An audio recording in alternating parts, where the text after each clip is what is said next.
Last week, we started with a question that's both simple and complex. Who are you? While we often answer that question with our names, jobs, and interests, another popular answer is to identify ourselves in relationship to others. Our relationships are some of the most powerful shapers of our identity.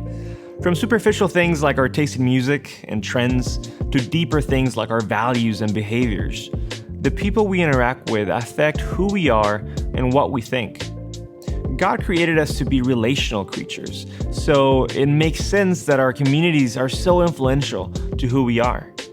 So, where do we find community? More and more people are finding a sense of belonging online.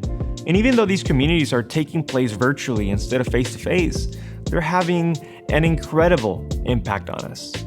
Social media gives us the endless opportunities to exchange ideas, organize movements, and raise awareness for important issues. The online world connects us to people we wouldn't otherwise meet and exposes us to more information than ever before. But social media has a dark side.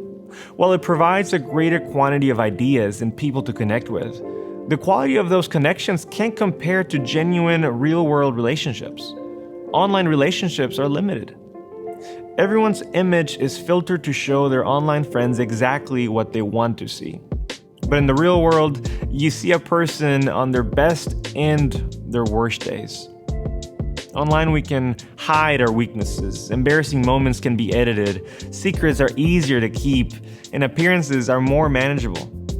In a genuine community, we invite others into our weaknesses. We ask for help and accountability. We feel a sense of responsibility for one another. Online, we can easily block or cancel the people who disagree with us or offend us. We call people out for their mistakes. But in an authentic community, we call in. We get closer to the people we disagree with. We ask for forgiveness and work towards change and reconciliation. Online, it's easier to engage in virtue signaling. In a quick retweet or share, we can show our support for a cause. But in an authentic community, we don't just talk about it. We do the work. We serve others. It's only in the context of genuine community that we're actually able to work for justice and positively impact the world. So you might be thinking, okay, online communities have their issues, but I've seen a lot of issues in real life communities too. And you're right. Sin warps and wounds every human heart, and therefore every human relationship, whether it unfolds on a screen or face-to-face, needs restoration and healing. Last week we talked about God's identity-shaping process, sanctification. As the Holy Spirit works in us on an individual level to make us more like Jesus, He's also at work on a community level, transforming His people as a whole. God's people are called the church, and they're collectively being sanctified day by day. This capital C church is different from a local church. While the local church is a group of believers who gather to do life and worship Jesus together, the capital C church is a community of believers throughout history and across the world.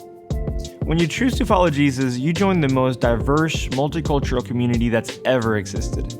And when Jesus returns, His church will enjoy a perfect relationship with Him and each other forever. But we don't have to wait for heaven to start enjoying time with each other right now. God invites you to join His everlasting, authentic community, committed to loving and caring for each other and the world, both online and face-to-face.